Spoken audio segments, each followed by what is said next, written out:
So good morning, everyone. My name is Jessica Roberts, and I will be your virtual hostess for today. Welcome to day 2 of Collegeology. We're so excited that you were able to join us today. If you were here last weekend, you know that we had a jam-packed session, and today we just want to round things out with some more information for you as you go into the rest of your senior year or maybe your junior year, depending on where you are in your high school journey. But we want to make sure that we're giving you as much information as possible.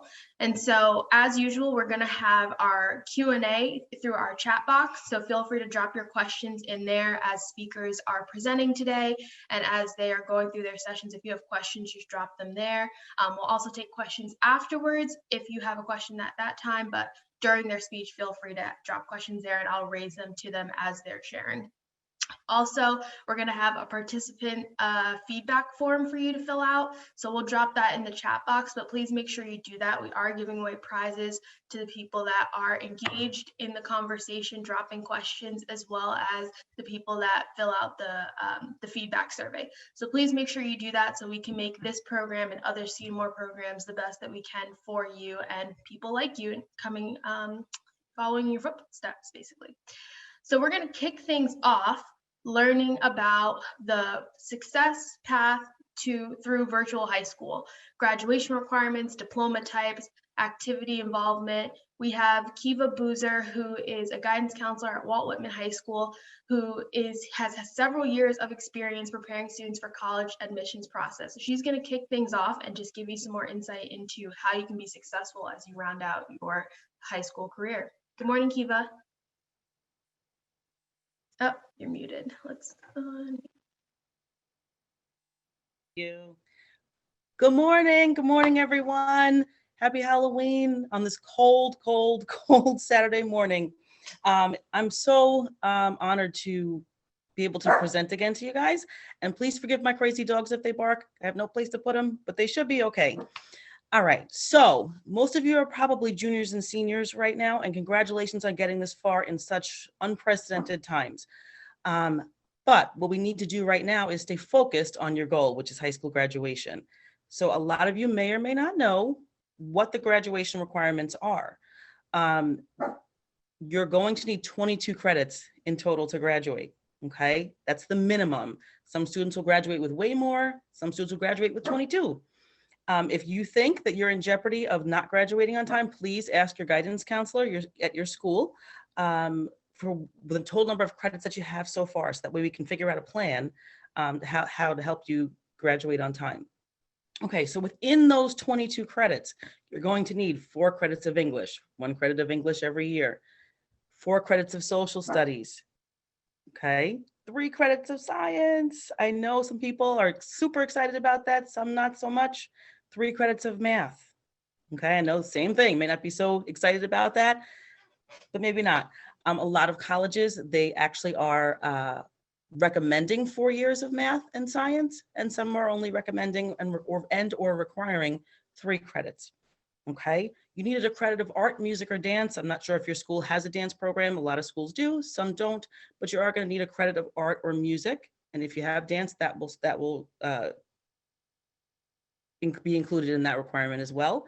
You're going to need 2 credits of phys ed, so half a credit every year. You're going to need a half a credit of health. All right.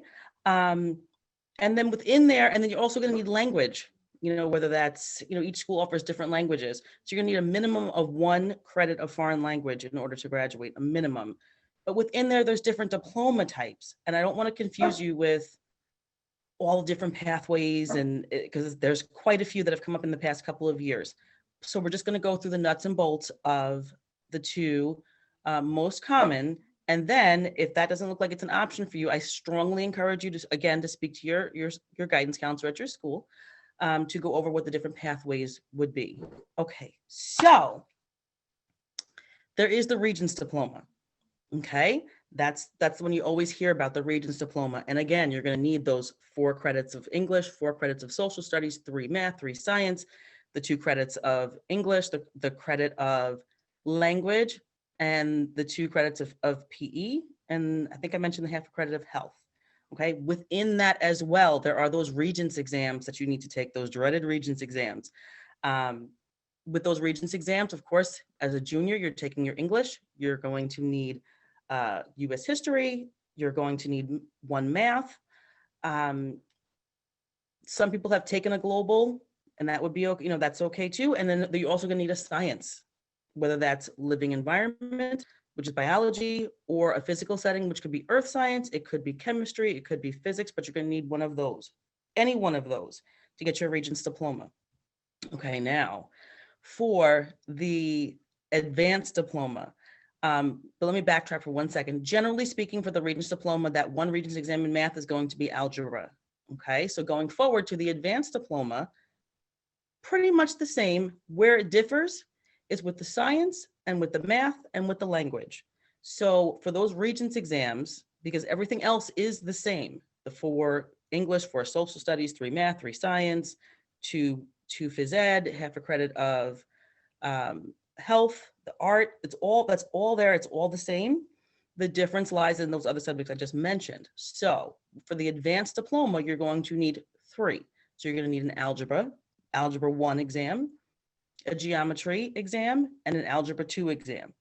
Okay. After you complete those, you have the math requirement for the advanced diploma completed. For science, you still need 3 credits of science. Instead of 3 credits of science, 2 needing to be lab science with 1 Regents exam, we call it 3-2-2. So you're gonna need 3 credits of science with 2 lab sciences and 2 Regents exams. And that can be in physical setting again, which could be earth science, chemistry or physics, or living environment, but you need 2 exams for that. And then the last part is the language. You're gonna need 3 credits of whatever language that you are signed up to take. 3 credits, usually culminating with what used to be a FLAXB exam, but there's going to be a culminating exam at the end of that. Once you have all of those exams in place, you are ready to go for your Regents diploma with advanced designation. Now, embedded in that, based on Regents exam scores, there's also masteries in math and science. There's all different kinds. There's a Regents diploma with honors. So whichever level you're at and how ambitious you are and whatever you think is the best for you, you go for it, okay? Because there's nothing wrong. There's different paths to the same goal.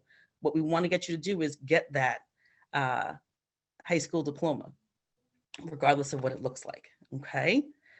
Now, it's also really important because when you're applying to college, there's a bunch of things that they're going to be asking you and that you're going to be required to send. So it's really, really important to get involved in something.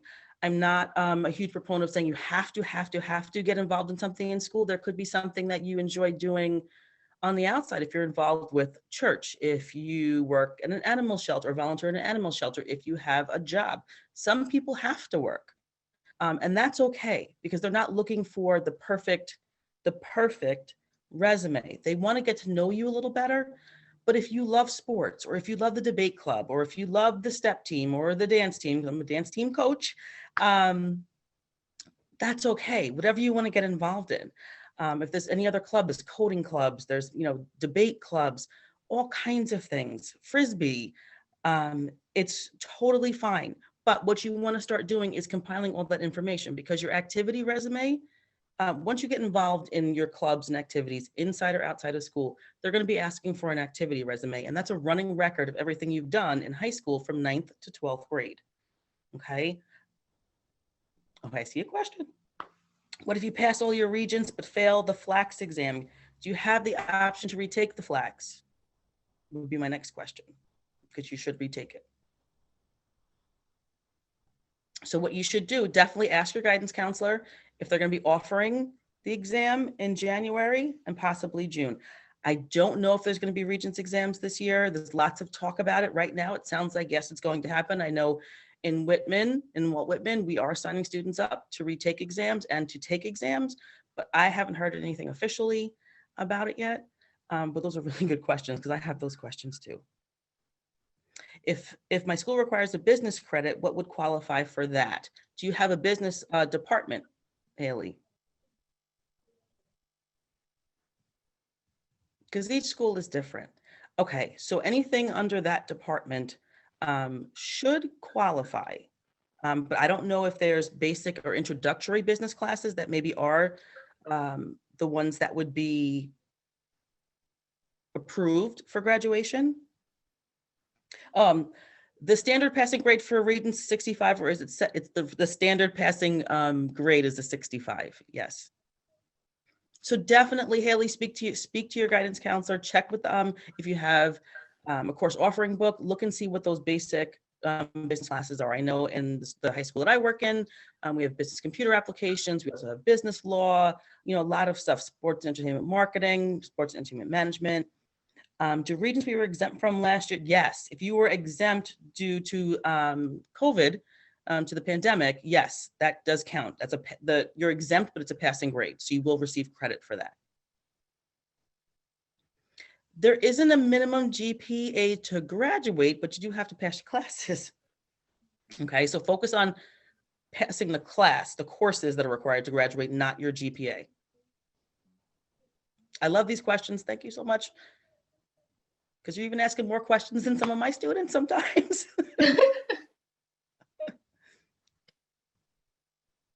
I might have missed a question. I'm not sure.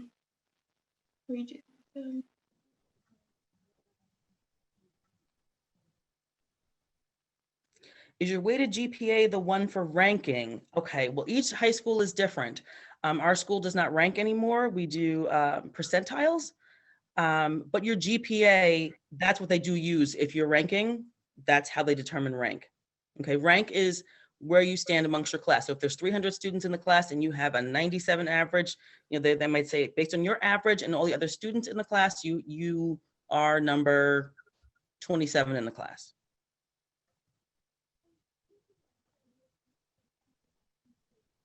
Any other questions about that?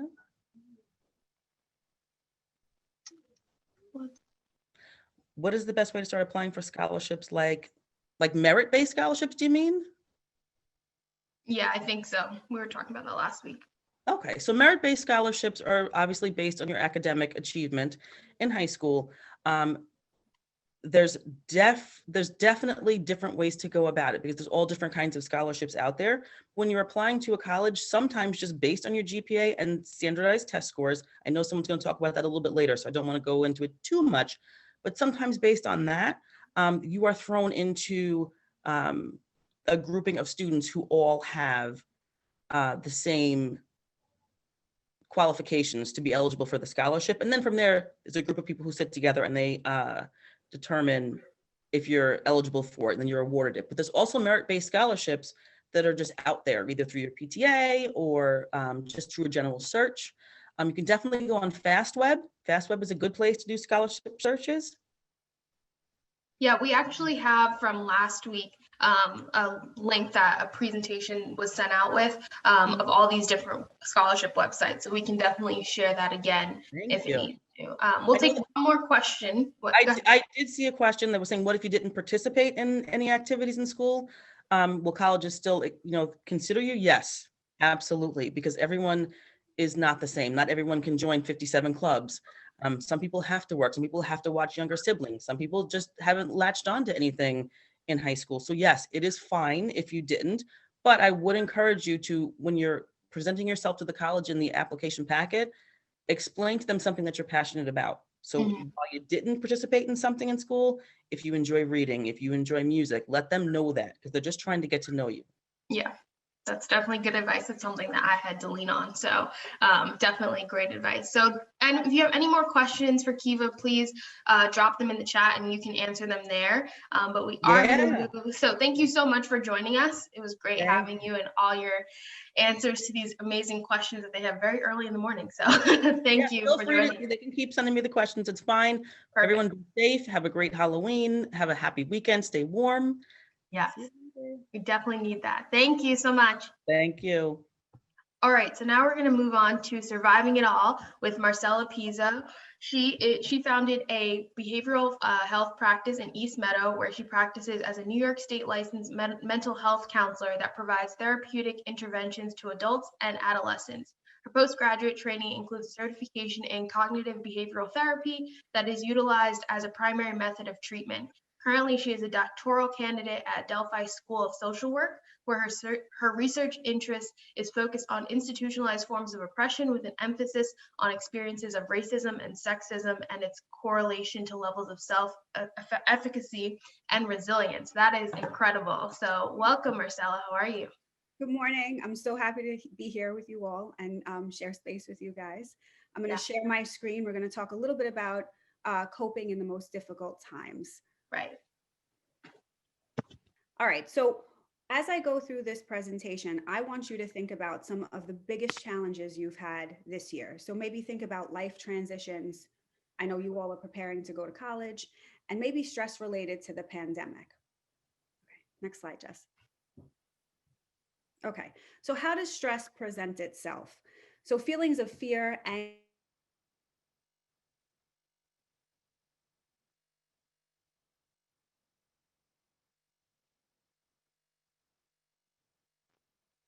Marcella?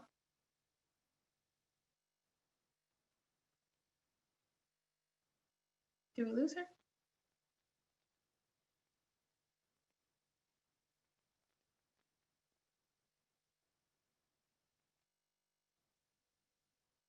if you have an underlying condition, We lost you for a moment, so I'm sorry. go ahead. Okay, so physical reactions can include stomach aches, headaches, rashes, aches and pains. And if you have an underlying condition, in times of a lot of stress, it can worsen. Okay, next slide. Thank you. So what are some things we can do when we're feeling overwhelmed? So I have a few that I'm going to share with you all. I have distraction, a grounding technique, journaling, self-care, a thought challenge, which is going to correlate to the type of therapy that I do, and accessing your higher self. So the first one is distraction.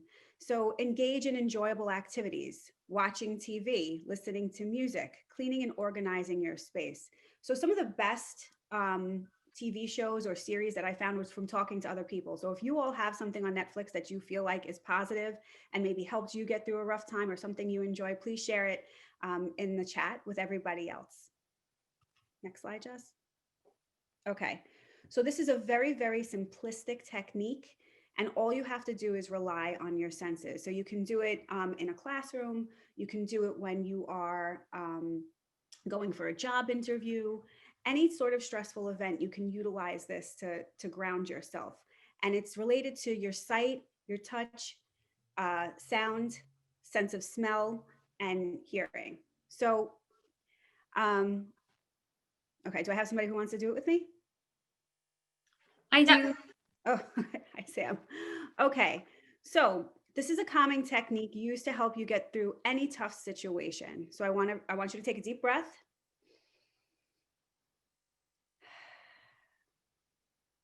Okay, so we're going to use sight first. So I want you to look around and say 5 things that you can see and say them out loud. A messy room, a water bottle, my computer, and a stapler. Oh, and a book. Okay, good. Now feel. I want you to pay attention to your body and think of 4 things that you can feel. You can say them out loud. So for example, I feel warm socks on my feet, or hair on the back of my neck, or the pillow that I'm sitting on. So 4. I feel really cold in my room. I feel sweaty palms. I feel the hair on the back of my neck. I feel something on my ears, which I know are earrings. Okay, perfect. Now listen, so this is related to sounds. It could be the sound of traffic, it could be typing, it could be your stomach rumbling. So try 3 sounds. I hear an airplane. I hear my little brother, and I hear the little static noise on your computer. Perfect. All right, so smell. 2 things that you can smell. So it could be that you have to move around to smell something. It could be things in your immediate area, or if you can't find something to smell, remember 2 things that are familiar to you that bring you comfort. I smell caramel macchiato. and I smell fresh coffee. Two very good ones and two very comforting ones. Okay, so taste, and this is just one. So think of maybe the taste of toothpaste, think of a mint from lunch, and if you don't have something that you can taste right now, also something that's familiar and brings comfort to you. Real water drinkers know the taste of water. True. This is a true statement. Okay, thank you so much, Sam. Next My slide. pleasure. All right, so another self-care technique could be journaling. So there are books that have prompts written for you, but if not, a really good way to sort of process what you're feeling is to identify the emotion that you're feeling, what's causing the emotions, maybe how you reacted to it. Um, you know, thinking about your reaction. Is it appropriate? Did you react a little bit harshly or abrasively?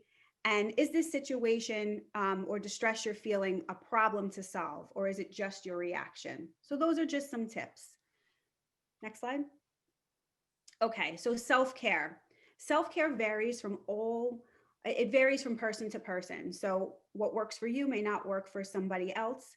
So physical, sleeping, stretching, walking, yoga, resting, which is very important. Emotional, it could be forgiveness, compassion, kindness.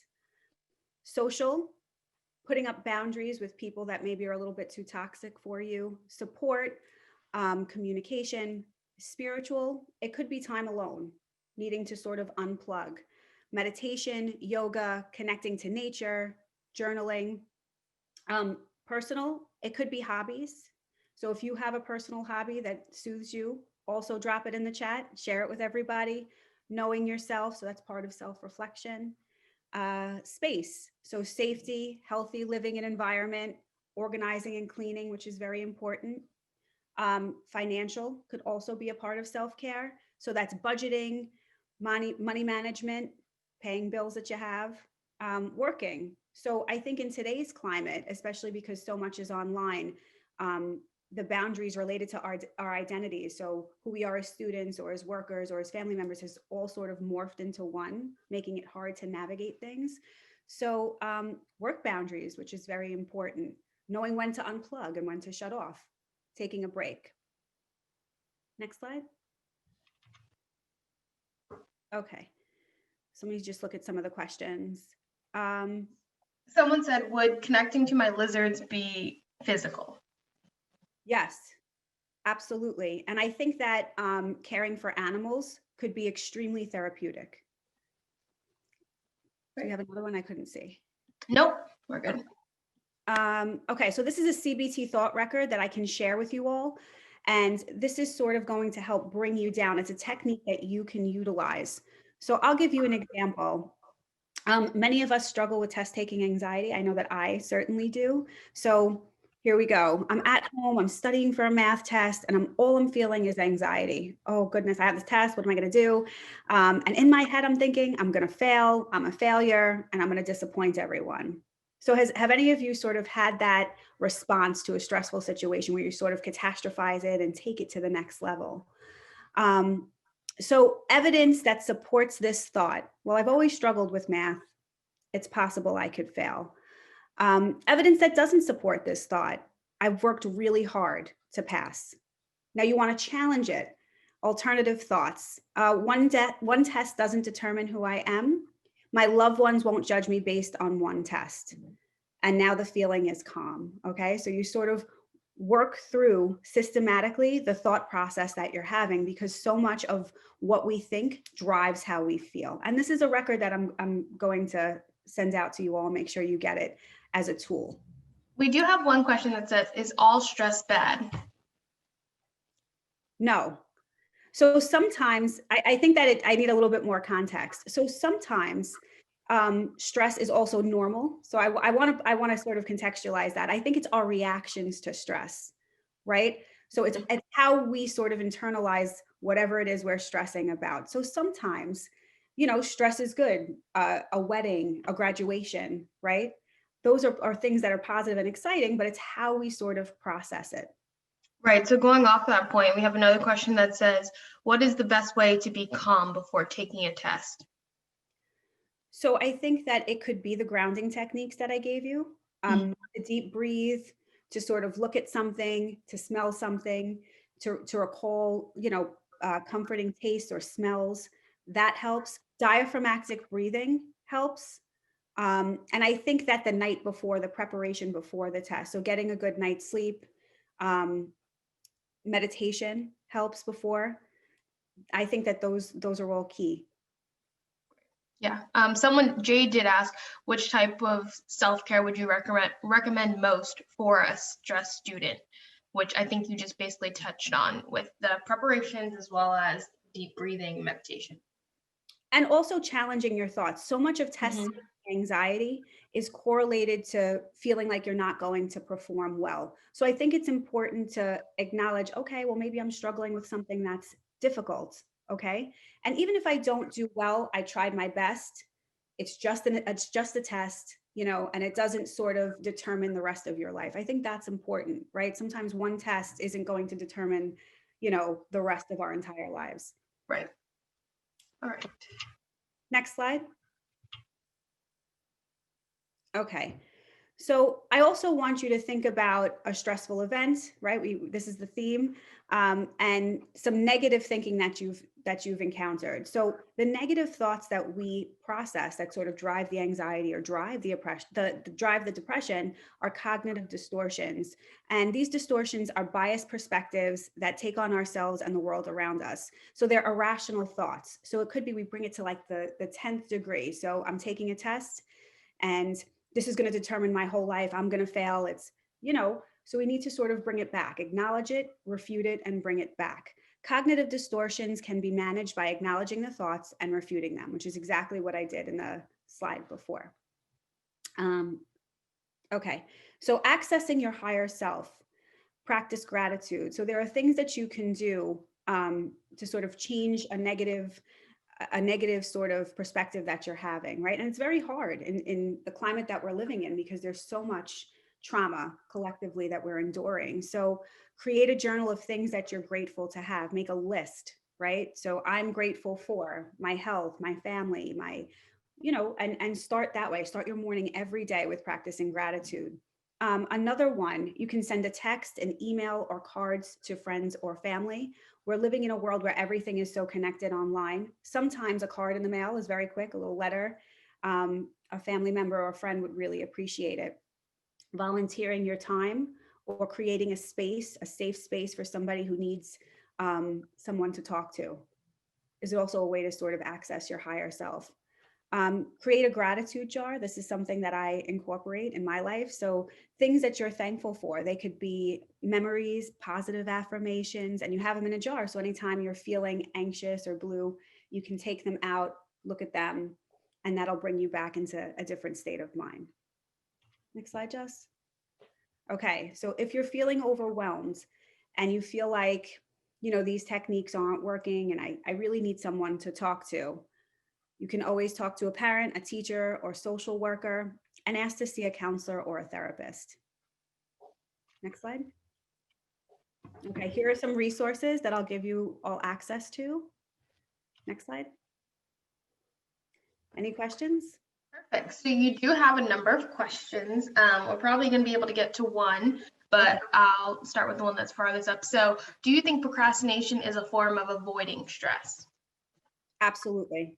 Absolutely. So it's also that we feel sometimes when we procrastinate that the task at hand is either unpleasant or too great for us to endure. So depending on what you're procrastinating, a large paper, hypothetically speaking, it's always good to maybe look at it in a little interval at a time. So work on it for maybe 20 minutes and then step back and then another 20 minutes and you'll see that you'll slowly, bring it down. Also, if you're applying to colleges, I know that can be overwhelming. Maybe just set smaller goals for yourself so it doesn't feel like this huge undertaking. For sure. Well, thank you so much, Marcella. There's 2 questions in here about stress and illness relations, so feel free to answer those there and drop any more questions you have for Marcella in the chat. So thank you for joining us today. It was great. Thank you so much. Perfect. Okay, so now we're going to move on to our next session called Help, I'm a Virtual Senior, led by Sandra Mahoney from the Schauffeld Foundation and Samantha Melgar. Sandra Mahoney is the executive director of the renowned Schauffeld Foundation. Her work is a model for other organizations committed to successfully supporting students during high school and beyond. Samantha Melgar is a first-generation student at Dartmouth, incredible, studying engineering, I believe, as well as, correct me, what am I missing? Engineering and Environmental studies. there you go. So thank you for joining us today. It's great to have your perspective. Shout out to Dartmouth. And we're just waiting for Miss Mahoney. If you need me to share the screen, I can. Just let me know. Okay, I will be right there. There we go. Okay, I was clicking too many buttons there. Okay. Yes. Thank you so much. Thank you so much, Yes. Jessica, and thank you for inviting us to present today. Samantha and I am going to talk about being a virtual senior. Let's begin. Before we begin speaking to the seniors, what we'd like to do is just have a little conversation with the juniors. So these are some of our words of advice for juniors. If you haven't already, go and introduce yourself to your guidance counselor. Set up a virtual Zoom time, since sometimes I'm sure some schools you can see them in person, maybe not, but definitely set up a Zoom time. Finish taking your ACT and SAT before the first day of senior year. And if you need to take more than one test, take the first test offered in your senior year. Your personal statements, essays, and supplementary questions, please try and have them written and proofed and finished before the first day of senior year. Write thank you notes. A formal email is fine to the people who wrote your recommendation letters, your college advisors and mentors, but written notes go a long way. You know what happens when somebody writes a note? I don't get much mail. So when I get a written note, I'm really, really excited. I get mail, I keep them. Start virtually visiting colleges the summer before your senior year. All colleges currently have virtual tours. You just have to go onto the college website and you'll see them. Have the college talk with your parents. How much can they afford to pay? Most students don't have that conversation, and you get into a school and then you need parents to pay X amount, and the parents said, no, we don't have that, or that's not what we're willing to pay. So have that conversation in junior year, not in your senior year, and start applying to scholarships. You've heard that today, you've heard that last week.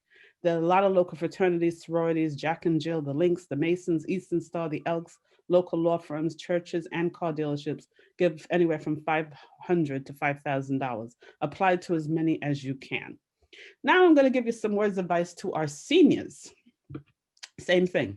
If you haven't already done so, and you should have really by now, set up a virtual appointment with your guidance counselor via Zoom, the SAT and ACT as soon as possible if you haven't taken it.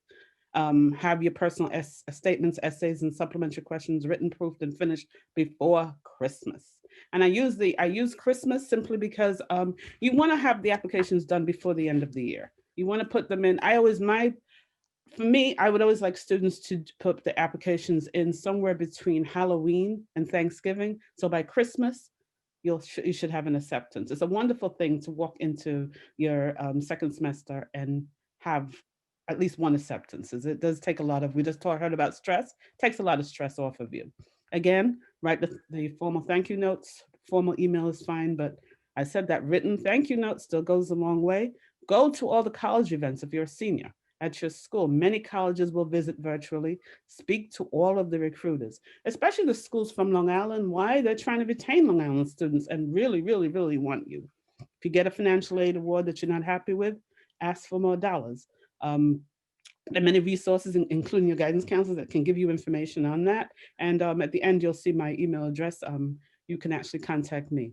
Start visiting, I said this already, start visiting colleges and universities virtually, check their websites. Again, with the scholarships, now that you're a senior, you're gonna apply to at least 2 scholarships a week. Again, the fraternities, the sororities, and all the other local organizations. Unmute yourself, okay. I just wanted to answer one of the questions. It was, how would you bring up recommendation letters to teachers? And just make sure you're in a good relationship with the teacher, meaning you're doing well in their class or they know you from a club, because that's super important when they're writing a recommendation. You want them to like you. and make sure to give them at least plenty of time. So I would say around 3 weeks to write your recommendation, because teachers have lives too, and you want to have like the best words said about you. And it's something so surreal because I'm Samantha Melgar. I'm a first year at Dartmouth. And to know that I was just a senior a few months ago is something crazy. So the college process is really fresh on my mind. And that's why I'm stressing this deadline. It's super important, because December 1st, 2020 should be the day you submit all your applications. And it's super important just because you want to spend your holiday not drinking coffee and doing applications, and instead watch Christmas movies with hot chocolate. And Amen. this also includes your FAFSA and CSS board profile.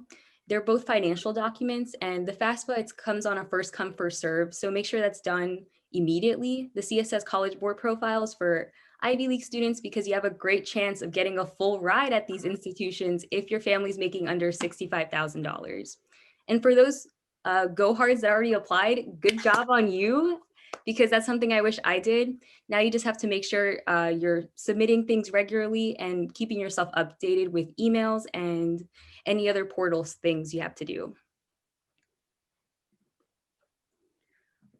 Next is just to make sure, I'm probably going to repeat this 3 times. Senioritis is something that's so real. And you're going to put yourself at risk of having your offer rescinded if they see a significant decrease in your grades, unfortunately.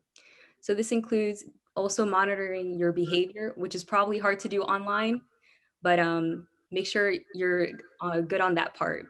And also cleaning up your social media. It's so easy to just type your name and see what you're up to. So if they're seeing a candid version of yourself, something that doesn't align with their school, institution, and values, they're probably not going to accept you.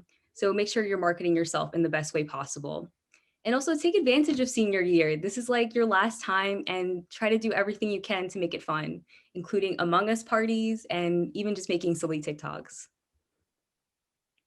And on senioritis, it's such a common problem. I've seen it happen to my friends, and it's really tough to stay motivated. You have such a burnout from junior year and all these other years of just making sure you're in clubs, keeping your grades up, and you kind of know the school entirely. So you have this comforting feeling that you can just chill out, but don't do this.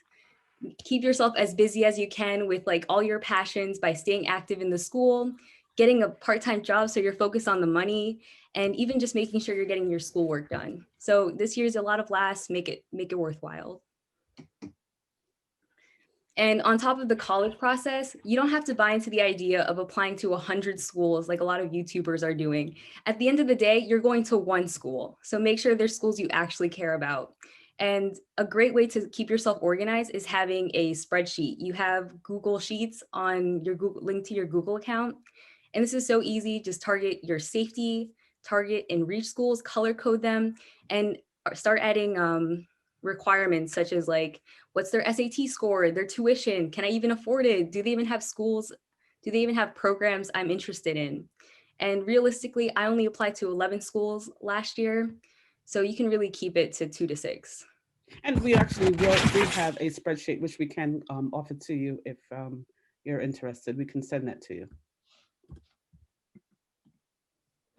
And this is your 3rd time of getting this reminder. Do not slack off, because this is so important, because everybody else is doing work during a pandemic. So you can't really excuse yourself to an extent. And just make sure that the world is still moving, and colleges can revoke your acceptance offer if your grades slip too much. And an important part of making sure this doesn't happen is to make sure you're organized. And I've learned so much from just time management and also using different scheduling. I used to be such a college planner person, paper planner. I spent $20 on a planner every single year. Don't do that. Instead, you should switch to Google Calendar. It's free, it's linked to your phone, it gives you notifications, and you can easily move classes. It keeps you in charge of your Zoom links, deadlines, and you can even color code it. So Google Calendar is 1000% important. Also, setting up a workplace at home. This is important because you're so close to your bed. I know it's a lot easier to just sit there and do your homework. No, you have to give yourself the structure to make sure that this is my work time and this is my boundary. Also, with your friends, you should have friends that want you to succeed. So you guys should be helping each other, keeping each other accountable, asking them, did you apply? Did you do the scholarship? And really keep each other in this network, because this is your last year together. Make sure you guys are successful. And also set small attainable goals. You can't conquer the world if you haven't made your bed first. So really keeping yourself accountable to even the smallest things goes a long way. And this includes limiting your social distractions. TikTok, I spent hours on it. Don't do it. Social media, TV, phone calls. You have to make sure with your Google Calendar, you set time aside to do that. So the rest you already have planned. And don't be afraid to practice self-care. It's a pandemic. No, it really sucks. You guys are seniors or juniors at risk of becoming seniors without a prom. So take breaks for lunch, snacks, exercise, because it's so hard just being sedentary and only on your computer. Make sure you're taking care of your body, because your body has to be going through the motions. So yeah. And it's okay to not know what you want to do after high school.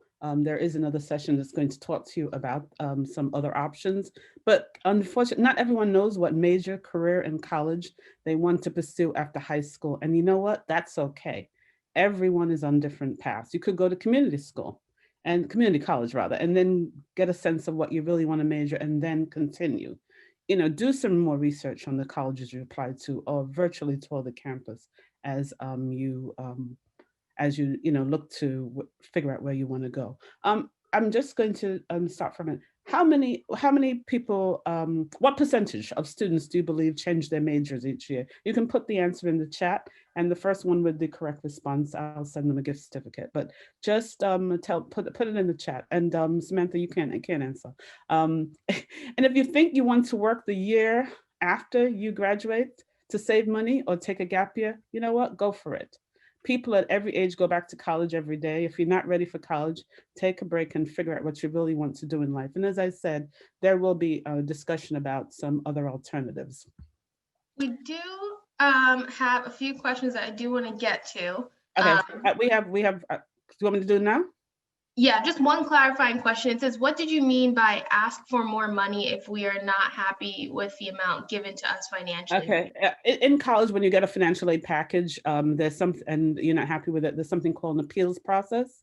And you can Google it, or you can contact me and I'll help you with it. Essentially what you do is you appeal for more financial aid. Sometimes you're able to get more and sometimes you're not. Sometimes there's a change in family circumstance. Someone's not working and they were working the year before, or they're not working as many hours. So from that perspective, that's what I mean. So chances are you'll be embracing a whole new level of independence after your senior year. And whether you're moving out for college, just realizing that you're going to be a little bit more self-sufficient, practice some basic life skills junior, senior year, which will make your transition to independence that much easier. I remember Samantha was at this session last year. And I talked about it and I said, make sure you know how to do your laundry. So guess what Samantha wants to do? She learned how to do her laundry. I can tell you when my kids, my personal kids, my son and my daughter went to college, they're one of the few students that actually knew how to do their laundry, knew how to separate clothes, bleach one in white clothes and what have you. And, they put softener in. So they taught a whole bunch of other students. Learn how to cook some basic dishes. Why? At some point, you're not going to want to, you may have an apartment or you may not want to eat the college food. I have one student, Kevin, I won't tell you his last name, but he knows how to cook one meal and that's chicken. And Kevin is so sick of chicken, he refuses to eat it anymore. So that, learn how to cook at least one or two basic meals before you leave your house. And also that you have a fundamental knowledge of how to handle your money. Why? Simply because once you go to college, everybody's going to want to give you credit. Everybody's going to give you credit cards. So just make sure that when you get a credit card that you are then stating that at some point in the future, you're going to pay this thing back and you're going to have money to pay it back. So you want to have a fundamental knowledge of how to handle your money. Make time for these activities. Like I said, while you still have your parents, guardians, or older siblings around to help guide you, it ensures that you won't totally mess it up when you're completely on your own. So your senior year of high school is still one of the best years of your life. It's the end of one part of your life and the beginning of another. You have minimum responsibilities, not a lot of worries, and you still live close to all of your friends. Have fun, but also get ready for the next stage in your life. Samantha, I guess she wanted me to put this in, so go ahead. Samantha. So this is my favorite Dr. Seuss quote. I have so many from Dr. Seuss, but you have brains in your head, you have feet in your shoes, you can steer yourself in any direction you choose. Thank you so much.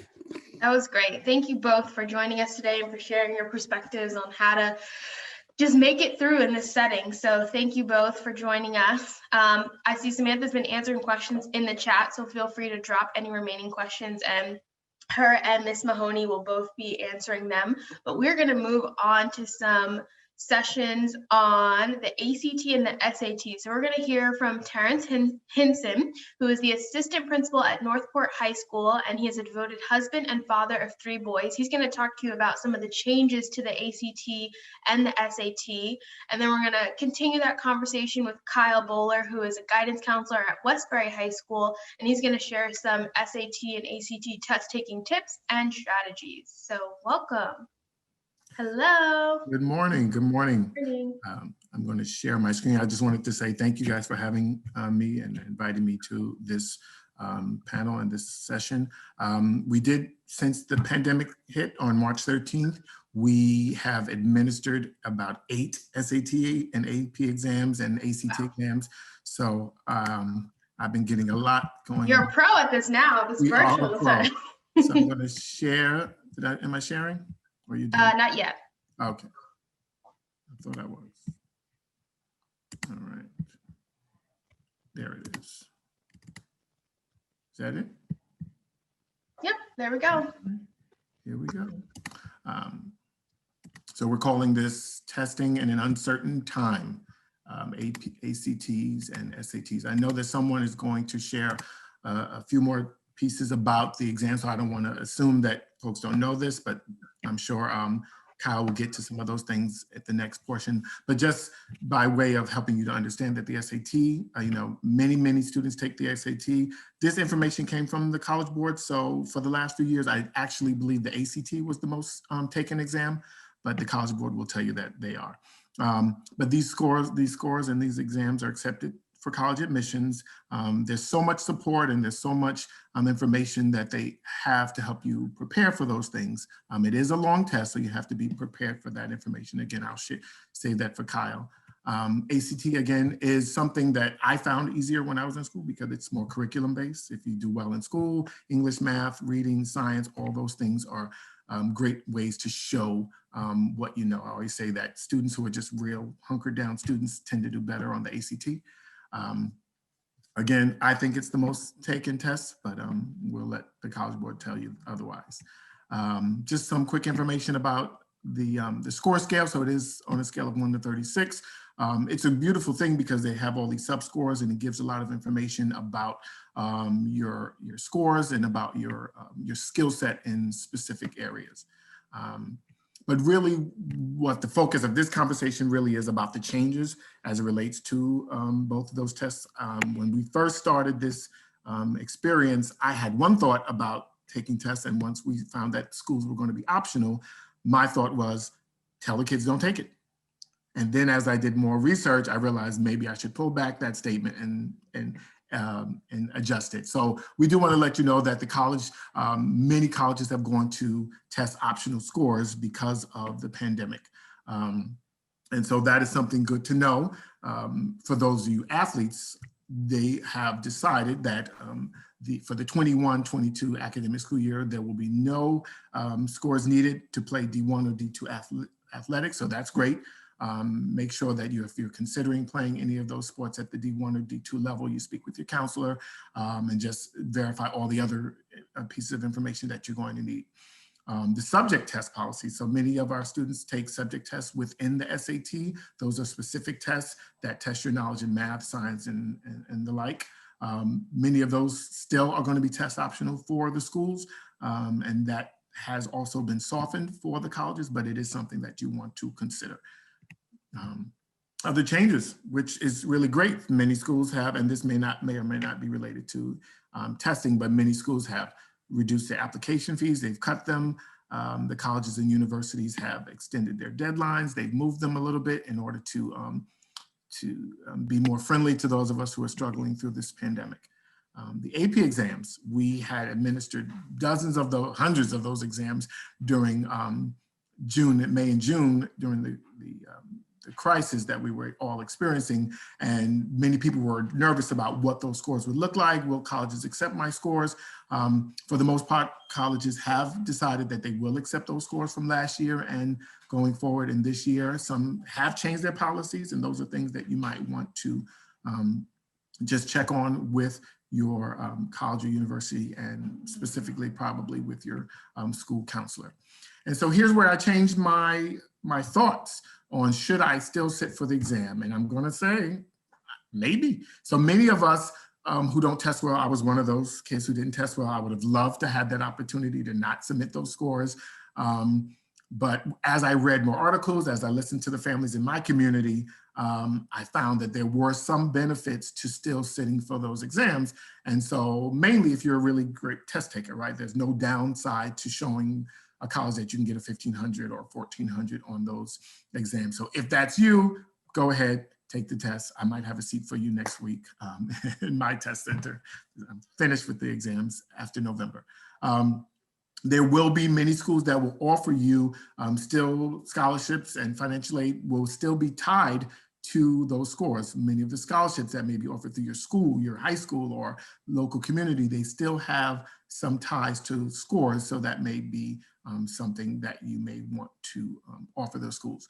And the reality, those are the colleges who are saying that their test option is the operative word there. So if you have the scores, they're going to look at them. And if they're good, they're going to consider them in some way.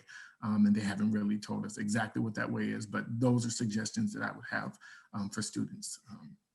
So that's really the end of what I had to say about those things. I'm sure Mr. Bowler will offer us some additional support in terms of testing. But thank you. If you have questions, I don't know where they are, but we'll continue to answer them.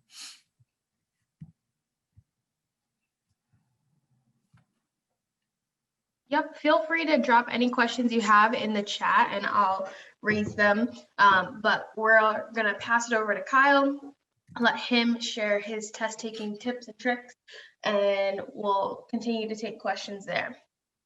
Good morning, everyone. How are you? Happy Halloween and all that. First and foremost, I just want to say thank you for this opportunity to work with Collegeology this year, Dr. Harris. I appreciate it. And it's so good to see Sam, one of my former students at Westbury High School, and she did an amazing job. Just so excited to see that. But I'm gonna, Mr. Henson actually touched on a lot of the information that I was gonna cover, which is good because it shows that the information is necessary and the same. I'm just gonna flip through some slides, and if you have questions, you can ask. Timeline-wise, I think it's important that you begin thinking about taking your standardized testing in your 10th grade year, beginning with your PSAT, which is the practice SAT, for National Merit Scholarship qualifier, as well as in your 11th grade year as well. And then you can prepare yourself for your SAT and your ACT beginning in the spring of your junior year and into your senior year, as Ms. Mahoney mentioned earlier. So what is the purpose of the PSAT? It's the practice SAT. I already mentioned it's the National Merit Scholarship qualifier. It is used to determine if you qualify for that particular scholarship that pays for your funding throughout your college career. So please make sure that you take a PSAT and prepare yourself for the actual SAT. Some of the information I prepared for a longer presentation, so I just want to make sure I cover the most important. So here's the breakdown of your PSAT. As you can see, score-wise, college readiness is what you're really aiming for. So for the PSAT and your evidence-based reading and writing, you're looking at a score between 430 and above as a 10th grader and 460 as an 11th grader to deem you as college ready. For math, it's a 480 and a 510. So those scores basically just say, I am prepared to go to college and I'm prepared to get a C or better during my freshman year, which is college readiness benchmarks. All right, score range. So the SAT. So your SAT, Mr. Hinton already mentioned, the SAT is a long test. So be prepared to spend your Saturday, Saturday morning, early morning, taking your test. Typically, the test is about 3 hours. Without the essay, with the essay, it's a little bit longer. So just prepare yourself. If you get testing accommodations, it will go beyond that time frame. So the day before your test, please make sure that you get rest, that you're rested up, that you eat a good breakfast in the morning. Don't go out partying the night before your SAT. It's not healthy. All right. So please make sure you take the time to get rest. You'll see the SAT is broken down into reading, writing, math, and the essays.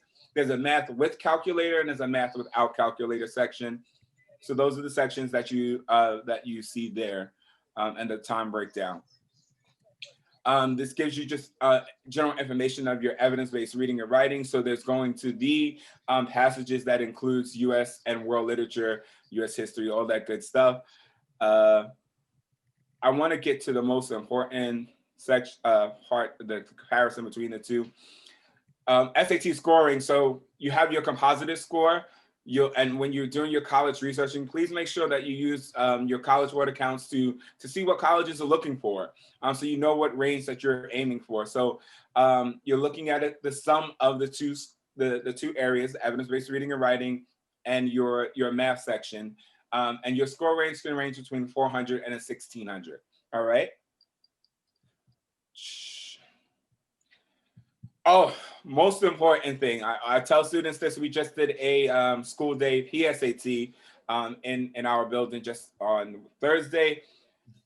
Correct answers is 1 point, omitted 0, incorrect answers 0. So what does that mean? Answer every question on the test. So when your proctor or test administrator is giving you your 5-minute warning, your 10-minute warning, and you have a number of questions unanswered, begin bubbling in, going through, all right? It's a better chance of getting a correct answer because you won't be penalized for omitted or incorrect answers. So it's best to fill in your answer sheet as much as possible, all right? So bubble in. Mr. Hinton did a great job with the ACT overview, and I will agree with him on the fact that the ACT is more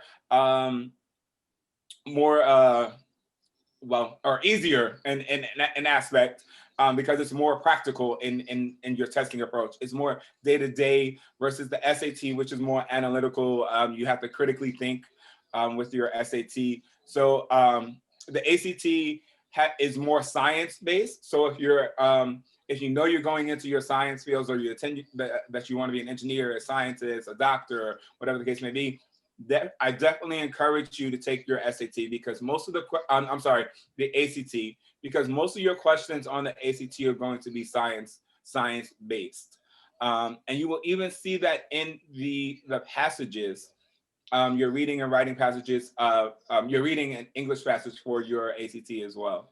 All right, Mr. Hinton touched about the composite score. It's scored differently than your SAT. Your SAT ranges from that 400 to 1600. Your ACT is 1 to 36, 36 being the highest that you can get on the exam. So this just gives you an idea of the scoring for the for the ACT as well. This is where I want you guys to focus on. So the differences between the SAT and the ACT, you can see here that the SAT basically has the same amount of science and social studies. As far as the reading passages, the ACT has more science-based, as I mentioned, where they focus on the reading passages. All right. Math skills that they're focused on. Algebra seems to be about the same on both tests.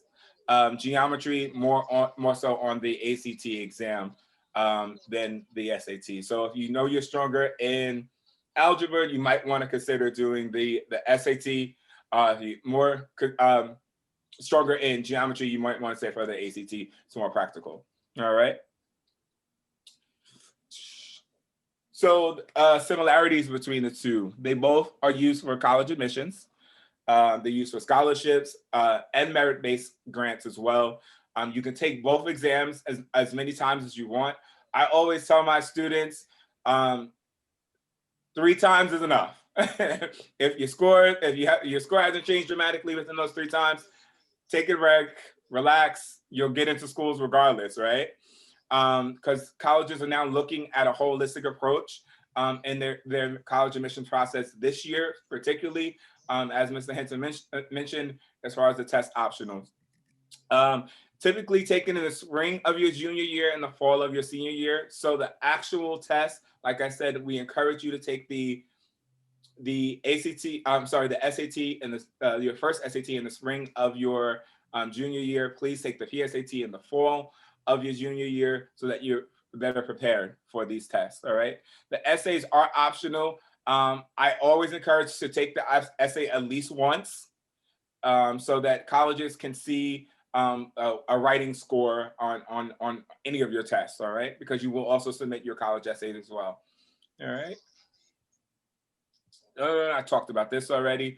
So websites that you want to become familiar with, if you don't already have a College Board account, you need one. So please make sure you create a College Board account on collegeboard.org.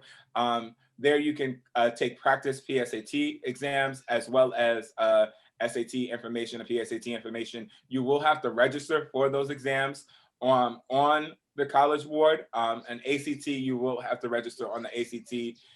For fee waivers, please see your school counselor. You may qualify for a fee waiver. The exams are costly, and particularly if you're a procrastinator and wait to the last minute and you try to get in a late fee. So please make sure you see your counselor for fee waivers to cover the cost of these exams. So what I talked about the timeline already. What I do want to say is make sure that you link your College Board account to your Khan Academy account. Most students have Khan Academy. Those accounts will read one another. So once you've taken a PSAT or an SAT, your Khan Academy account would then show where your weaknesses are, where your areas of growth are located so that you can hone in on those particular skills. So make sure those accounts are matched. Most schools use Naviance as well. It is a great tool to prepare for your college process, as well as these exams as well. So please make sure you get these particular websites, collegeboard.org, naviance.com, and everyone should have a Khan Academy account. If you don't, ask your school counselor about Khan Academy, or Method Test Prep is another great site to use, all right? I jumped ahead of myself. Some people will also pay for particular test prep services. There's a Princeton Review, Kaplan Test Prep. Those are costly services, but if you can afford it, go for it. It's not necessary. I'm old school. I graduated high school in 1997. I remember sitting with the big book, preparing, going through, studying, making cue cards. You can do it the old-fashioned way, and you'll be just as fine. All right. So just prepare yourself for the test. Don't think it's anything that you have to really study for. If you're doing well academically in school, you should typically do well on these exams as well. Just do some extra vocabulary, expand your vocabulary, read. Even if it's not assigned work, make sure that you're doing reading assignment or reading textbooks or books for pleasure, just to expand your vocabulary and your reading comprehension. And your reading fluency. It's really important so that you can do well on these exams. And basically, that's all I can offer you. Please practice. Take the time to, Samantha talked about carving out time to do scheduling in your Google Calendar. Set a time for test prep. I think it's critically important that you take some time on Khan Academy, take some practice exams. If you go to your guidance office, I'm sure they have retired exams that you can pick up and use to prepare. I know we have tons of them that I need to get out of the office. So just pick up an old test and practice. But most importantly, good luck and enjoy your junior, senior year. These are the most critical years for you. And good luck on your college process. Thank you so much. That was great. There was a lot of information there, and Terrence has been doing a great job of answering the questions in the chat. If anyone has anything that they want to get both Kyle and Terrence's perspective on, feel free to drop those questions in there. Also, we have our evaluation survey in the chat as well, so feel free to click that link and fill that out too. But if there's any last questions for Kyle or Terrence, we'll take those now. Yeah, someone just asked, where should we get any ACT or SAT test prep books, which I think you just mentioned, Kyle. Stop by your guidance office. You also can look online. There's quite a few out there. As I mentioned, Princeton Review. If you go to a local bookstore, your libraries, your public libraries have test preps. So anywhere, they're accessible.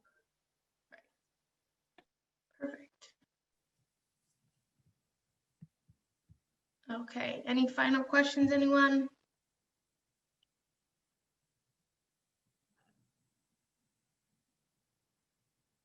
Nope, I think we're good. So thank you both. If any other questions come up, feel free to address them in the chat, but it was great having you. Thank you for all this insight that you share with our students today. Thank you for having us. Thank you. All right, so now we're going to move into internships and apprentice opportunities. And this is coming from Erica Rickner, who is the Executive Director of Opportunities Long Island, an apprenticeship preparation training program for the Nassau Suffolk Building and Construction Trades Council. She is focused on advancing unemployment and underemployed individuals to the middle class through job trainings for over 10 years. So welcome, Erica. Hi, thank you for having me. So we are gonna be taking a little bit of a 180 here. Yeah. From everything that everybody just talked about. So let me just get this going. So she mentioned my name is Erica Reckner. I run Opportunities Long Island, which is an apprenticeship preparation program for the Nassau Suffolk Building Trades. Everyone just got a lot of great information about how to prepare for college. And those are all great opportunities, but we do know that college is not always for everyone, right? So we wanna give some other options. So basically, to give a little bit of information about what Opportunities Long Island is, it's geared towards connecting individuals to apprenticeship programs within the building and construction trades. These opportunities are actually very hard to come by. A lot of people apply to these programs and it can be very competitive, but at the end of the day, having a union career in construction can help you support a family, live on Long Island, and we want to make sure everybody has access to them. So through Opportunities Long Island, our main goal is to not teach somebody a trade, but to introduce them to what the various different trade opportunities are. So the Nassau Suffolk Building Trades is made up of over 34 different trades. And if you ask people what that is, a lot of times they'll say, carpentry, electricians, plumbing, but obviously that doesn't make up 34 trades. So the goal of us is to introduce you to what the different trades are, give you an inside look about what a career in that trade is, and then how to connect to get into the apprenticeship program with that trade. So basically through our program, it's an 8-week-long program. It's 240 hours in total. We spend about 2 to 3 weeks in-house, where it's more of like an introduction to the trades, apprenticeship history, basic knowledge, because somebody doesn't need any construction experience to come into our program. And then the remaining 6 weeks is actually held at the various different apprenticeship training facilities. So to kind of give you an idea of what that looks like, right? So when you're in-house, like I said, it's really basic information, but the whole goal is to teach you what a career in that trade would look like, right? So for the Long Island trades that we work with, like the carpenters, you get to spend an entire week there. You get to work with the instructors that would be teaching you throughout your apprenticeship. You would get to speak to apprentices that which would be kind of like somebody that's like currently in college, but they're not in college there because they're going through anywhere from 3 to 5 years of apprenticeship to learn a trade. But talk to them about their experience, since they're new in the field and might have a lot of answers to the questions that you have. But then you also get to do the hands-on component to see if it's something that you're interested in, that you want to do. So this is an example of students at the Carpenters Union, where they actually built a bench that you flip upside down, and it's a toolbox. So it starts with the plans, and then you get to use the machinery and build it out. Another visit that we do is in a week at the plumbers. A lot of people think that a career as a plumber is really if there's a backup in your house, in your toilet, you call a plumber and they come fix it. And actually, plumbers are a pipe trade, so they're actually running all of the piping that can be in a new construction, whether it's for home or for any sort of building that runs your water lines, the heat and everything like that. So they're part of the pipe fitting. So you're doing a lot of that. So if you can see here, in the upper left-hand corner is an individual that is soldering a pipe that would run water through it. So, and then the lower left is cutting larger pipe with larger machinery. Then in order to connect two pipes on the lower right, you actually have to thread a pipe to be able to connect them together. And then the upper right is actually being able to test to make sure the work that you did in soldering doesn't have any leaks. And here we are at the electricians, where you get to, run the wires to be able to light a light bulb, cut and bend conduit where the electrical wires would run through, to really give you kind of like a firsthand knowledge of what you would be doing on the site, to see if you like it.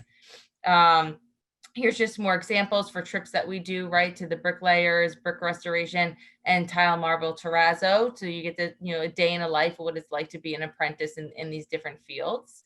And here are, once again, just more examples of different locals. So the 12998, which is the Laborers for Heavy Highway, they do all the road work around Nassau and Suffolk County. On the upper left is the Reinforcing Iron Workers. And here's another local for the structural ironworkers. So a lot of things that people ask is, the why Opportunities Long Island, and why the benefit of going through our program. And like I mentioned at the beginning, it can be really competitive to get into a union construction apprenticeship. And a lot of people want it because like I said, when you come out of your apprenticeship, or when you're in the apprenticeship, you're receiving a good wage, but they're also paying for your education to be able to learn that trade, right? So you might be working full-time on the job and then going to class 2 to 3 nights a week, maybe even some Saturdays, to refine that. And so a lot of people want it because you are not paying for your education. The local and the companies are. And so it can be really competitive when you are applying. And the benefit of somebody coming through our program is that we have what they call direct entry. So a local is allowed to take somebody from our program into their apprenticeship program outside the typical application process. So some locals only take applications once every 3 years, but if you come through our program, we're able to refer graduates of our program every single time they're taking in a new class, not when they're taking applications. So they typically take a new class every year, typically in the fall, just like a typical school year. And outside of being able to take outside the recruitment process, they can select individuals coming out of Opportunities Long Island a little bit different. So instead of having to sit for an exam that you need to be one of the top scorers, they might be looking for, since you already are kind of proving yourself in our program by showing up every day, being motivated, they're really looking, can you do the work? So here is a perfect example of a benefit of coming through our program and going outside the typical application process that you might have to for the local. So if you go into the structural ironworkers, on the left-hand side, you see this, it's a 35-foot column that in order to get into the local, you would typically have to pass an exam and be one of the top scorers. And then once you do that, you have to pass a physical. For somebody coming out of our program, you don't have to be one of the top scorers on the exam, but you still need to be able to pass the physical. So this is our class here on the left, where you have to be able to physically climb this column while you're harnessed in to be safe, and then ring the bell at the top to be able to show that you're able to get the 35 feet. And why you need that, on the right-hand side, is a graduate of our program on an actual construction site. And when you're building the structure of the building, there's no elevators, there's no stairways, because you're physically building the frame. So in order to get from floor to floor, you might have to climb one of these columns or beams to be able to get to the next thing. So here you see a graduate, and that shows just the benefit of being able to do it, right? So throughout our program, we visit the structural ironworkers. You get a chance to climb it there, where they show you tips and tricks which general public wouldn't have in order to climb it. And then you also know whether or not that's something that you really want to do and something that you're able to do. So eligibility criteria, right? So in order to be eligible for our program, you need to be a resident of Nassau-Suffolk County. You need to be capable of performing 8 hours of physical labor each day, have a valid driver's license, willing to travel to job sites throughout Long Island and New York City, just because that is the jurisdiction for most locals. 18 years or older, legally eligible to work in the US, able to pass a reading and a math test at the 8th grade level, have a high school diploma or equivalent, able to pass a drug test, be unemployed or have a low income, and then available for the full-time training, which is from 8 a.m. to 2:30 p.m. with an occasional Saturday for 8 weeks. The application process, the first step in the application process is to attend an information session. We typically hold these in January, February for class that starts in March, so that we are graduating people from our program in the summer, because most locals are taking individuals into their class over the summer for like a September school start. And this is just some examples of graduates on the job. So I know we mentioned a few at the beginning, right? So we already mentioned electricians, right, which is IBW 25, and the lower left-hand side is a sheet metal worker.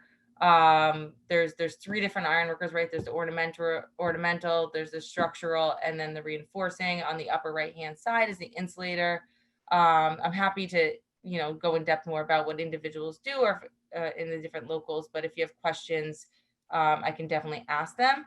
I thought it'd be beneficial to show here, which is our website on the top. There's 2 videos about our program. And then if anyone just wants to know individual information about apprenticeship programs that are actively taking applications, I included the New York State Department of Labor website where most locals post their information. And last but not least is my actual contact information. If anybody wants to contact me directly and has more specific questions. Perfect.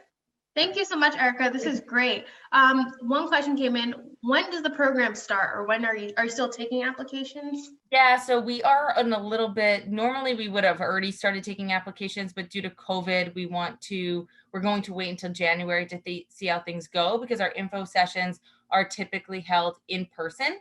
And so we are kind of holding off doing them until January, because we just want to kind of see what the climate is like at that point.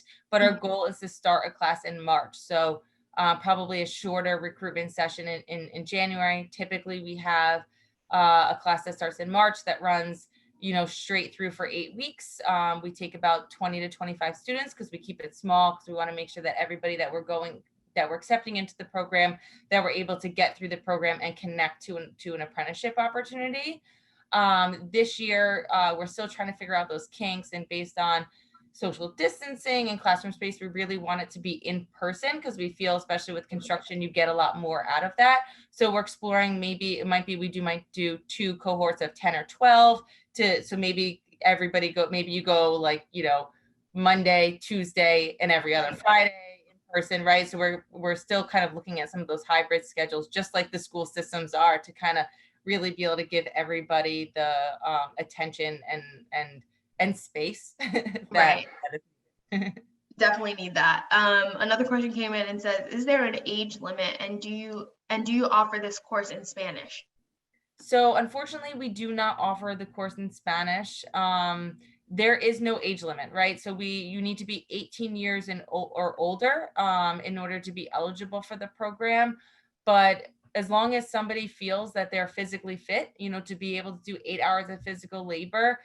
The other thing that I didn't really kind of talk to at the beginning is that an apprenticeship program with the trades, and I mentioned it briefly, goes anywhere from 3 to 5 years. Most of them are now 4 to 5. And what that really means is you're working a full-time job in the field, doing construction during the day. Those hours are typically, 6 to 2, 7 to 3, in the summer, in the winter, right? Being outside in the elements. but then you're also, in order to get the classroom and the hands-on training to be able to advance, because you start off as like, they don't call you a helper, but you're first year apprentice, which ultimately means that you have almost no skills, right? And you're learning on the job, and then you're learning in the classroom at night. So you're really investing 3 to 5 years of that. And then you become a journeyman, where ultimately means that you've like refined your craft and that you can work independently and maybe teach somebody else on the job. So we don't have an age limit, but people should keep that into consideration when you're deciding whether or not this is something for you. Right. Someone else asked, do you need to be an American citizen for the program? You need to be legally eligible to work. Okay. So I know that, like, we've had people that have been DACA that have applied to the program. We've had people that are have work authorization, right? So you just need to be able to prove that you're legally eligible to work. Okay. Do you recruit in individual high schools, or do you have connections with specific schools around the island? So we don't recruit in like specific. We've worked with some school districts where we've been able to work with the guidance department for them to help us identify people, but we're always willing to work with more. I saw that we had a Westbury guidance department on here earlier. So anybody or any school that wants to work with us, we're more than happy to, because that obviously they know best, right? If somebody is looking for an alternative to college and maybe interested, really like shop class or something that they might have done that is looking to do, learn a hands-on trade and doesn't want to pay for trade school, right? The benefit of this is that the union and the contractors are paying for ultimately your trade school. True. Well, thank you so much. Free, right? So no out-of-pocket expense. We cover the cost of everything, and even help out when they're going into the local. If like it's your first week on the job, we can cover a train ticket. Or gas expenses, so to help you get off your feet. So we're really there to try to support you throughout it. Yeah, that sounds great. That sounds really great. So definitely reach out to Erica if you have any questions. Check out the website for more information, and we will definitely share this information with you if you have more questions about it. So thank you so much, Erica, for joining us today. And now we're going to move into the next session, which is Real Students, Real Talk. These are some current college students who are here to give you some insight into what college is really like.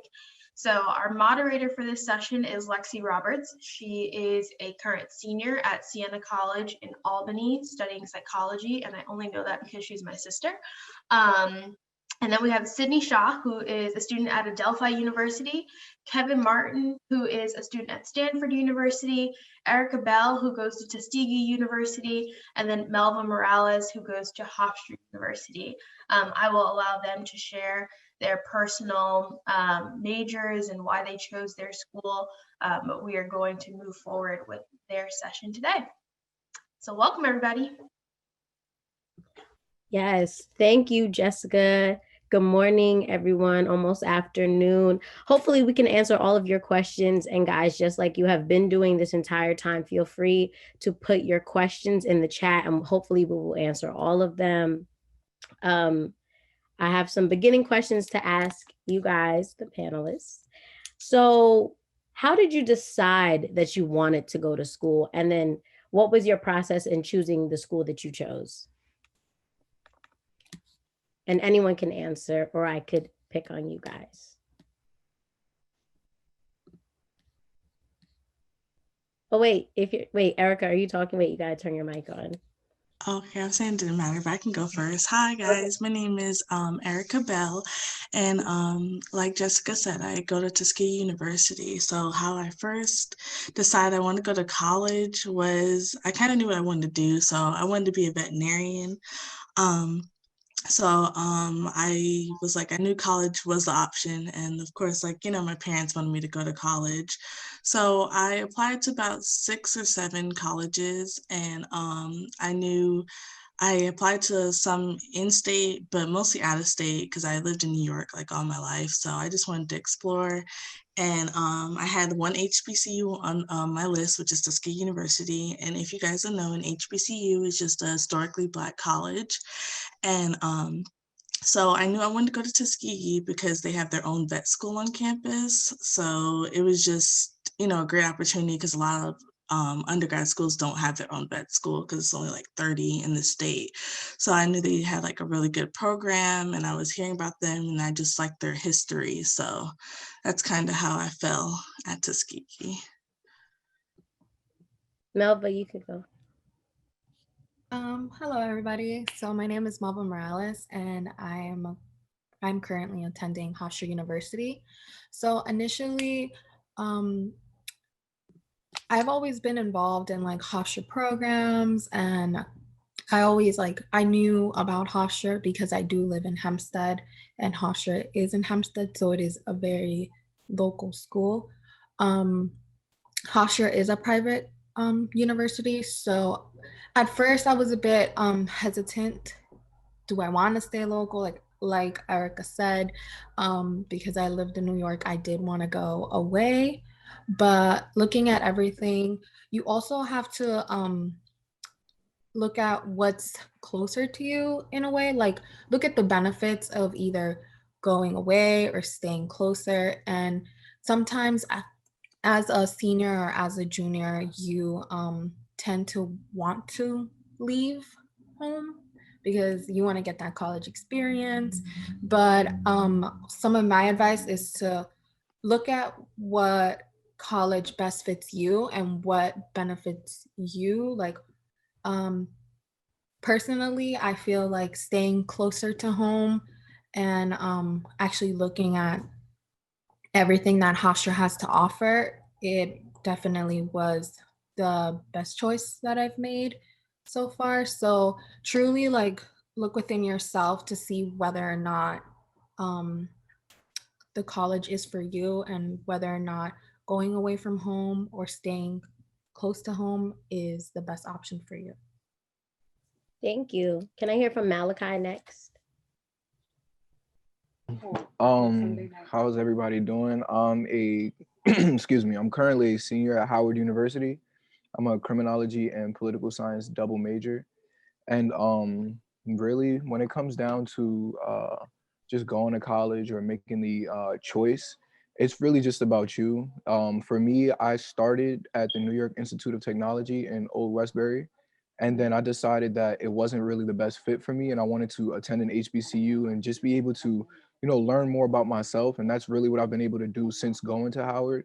I feel like, the college experience is something that you don't really get anywhere else. And going away is really the best way to kind of gain as much as you possibly can from the experience. I was really just able to grow, start a couple businesses while I was at Howard, even though I'm not a business major. So it's really just something that drove me to just find myself and just find out new things about myself. Okay, and for those of you, how many of you guys dorm?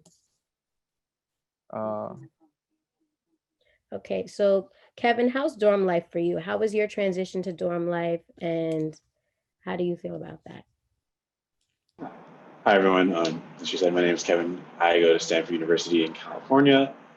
And I think, like people have alluded to before, like one of the seminal parts of going away to college is that going away part, living on your own.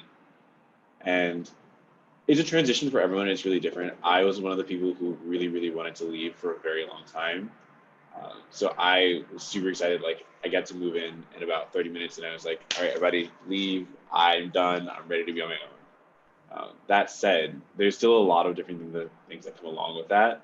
So my roommate and I didn't get along. That's not easy to do for an entire year, especially when you share a class. Then you have to figure out like, all right, so not only do I have to take care of myself, I have to figure out how to go to classes. I have to focus on my work at some point, but still have a social life and like figure out other extracurriculars. And if you have a big campus like I do, you have to then figure out where everything is. And so it's exciting, but it can be hard at times. And really, I think the most important thing that I did was find a community of people on campus that I could connect with and then lean on those people for help. So like, I'm a part of a bunch of performance groups. I'm a music minor.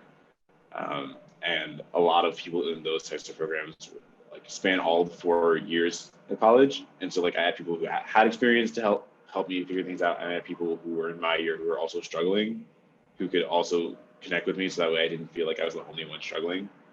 So it was really just about finding community on campus. Sydney, are you living on campus?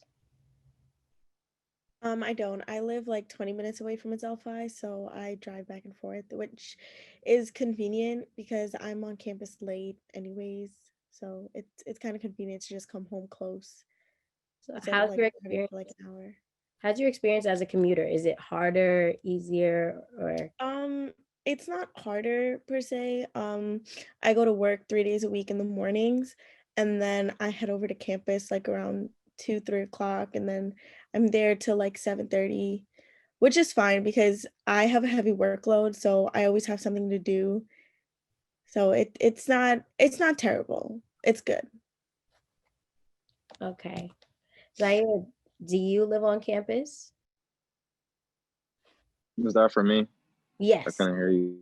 Sorry. Okay, no. So I guess I'll tell you. So I Mm. started at Howard University. Actually, like I told you, I'm good friends with Olivia. So at Howard, I did live on campus, and I'll tell you like my experience with that. One, just be yourself, to be honest. Like, don't try to fit in with anybody else, especially even your roommate, because your roommate is going to respect you more if you're yourself than you are like trying to please them. But here, right now, I'm just getting rid of the gen eds that I have to at community college while the pandemic is going on. But I'm living at home. It's all about money, in my opinion. Like, it's all about like making it easier on you. So whether it's, living in a dorm and prioritizing what you're going to do throughout the day, talking to your roommate about like, okay, like, can I have this space to study? Well, it's just all about communication. If you can communicate, you can plan accordingly, and you can be frugal with all of your dorm expenses. So that means food, that means decorations, that means laundry, anything that you have to do, like just take that in consideration. So I guess like that's a long answer to a short question right there. But No, I definitely agree. You have to look at all the aspects of living on campus and how you're going to be and adjust and make sure that you're comfortable within yourself in your new setting. So now my next question is, and you guys can answer questions in the chat that come in as well, but I want to try Olivia again. How was your transition from high school to college?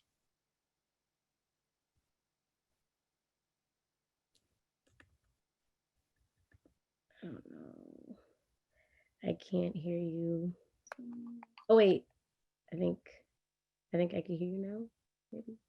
Hello. Okay, I can hear you now. Okay. All right. My name is Olivia. I'm a senior psychology major at Howard University. My transition from high school to college was pretty cool. The only reason it was different was because I went out of state. So I finally had to be by myself.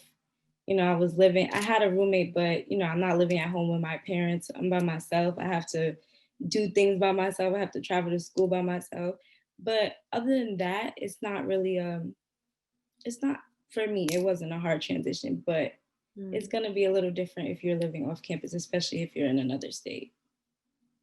Right. Totally agree. Erica, how is your transition from high school to college? Mine was interesting because Tuskegee University is all the way in Alabama. So it's definitely a small country town, and I do have family down there, but I'm not there like all the time. So definitely being 1,000 miles from home gets hard at times.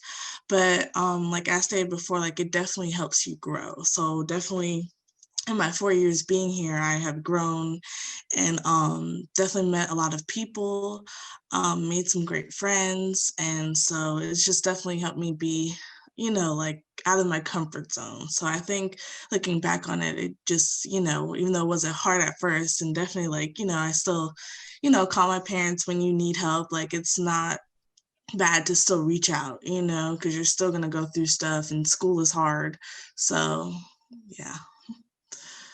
So now my next question, Malachi, someone asked, is it harder to be a double major rather than having a major or a minor. So how is it taking double versus just one? So being a double major, I feel like it's really just based on the amount of work you can put on yourself. So when I first got to Howard, I was just a criminology major, poli-sci minor. But then I realized that I liked political science enough to want to do more in it. So I kind of put myself in the position to do more with the work that I was given. But I don't really feel like it's a lot of work because you still need the same amount of credits to graduate. You still have to do everything the same. It's just a matter of doing everything, the exact same way to keep it really short and concise. It's not really anything different. It's really just everything being how you want it to be and kind of taking control of whatever you're doing, whether it's being having a major and a minor or having a double major. Kevin, how did you choose your major? And then I'm going to go to Melva after that. Yeah, so just to add a quick addendum to the major minor question, it really depends on the size of your major. So I am an engineering major, which means my degree is really, really large. And I'm also on the quarter system, so I just take a lot of classes in general. That said, I do not recommend this, but I did it. I waited until the absolute last minute to declare my major. Like, I didn't apply with a major. I just kind of was like, I'll figure it out when I get there. And, I just took a lot of different classes, started out doing strictly humanities and the arts. So taking a lot of like art theory classes and music, languages. And then I just kept asking people for advice, and everyone said you need to have some kind of technical skills. And so then I was like, I'll just send it and just declare engineering. So I'm studying management science and engineering and minoring in music, which really means that I have like a inflated data science degree with some like management science and organization classes on the side. And so I end up taking like, I think I'll be at 190 units ish, somewhere around there when I graduate. Mostly just because I started my major late. But it really came down to what kind of skills do you want to develop post graduation. It doesn't always mean hard skills. Sometimes that just means like, do you want to have a strong quantitative analytical side? Do you want to know how to read long documents? Do you want to get really, really good at writing? Do you want to learn how to do software engineering? Just things like that. And then what kind of people do you want to be around? So as much as I think art theory is interesting, I don't know if I am the kind of person who can hang around art people all day. That's just me. Also don't know if I love like software engineers enough to hang out with them 24/7 for 4 years.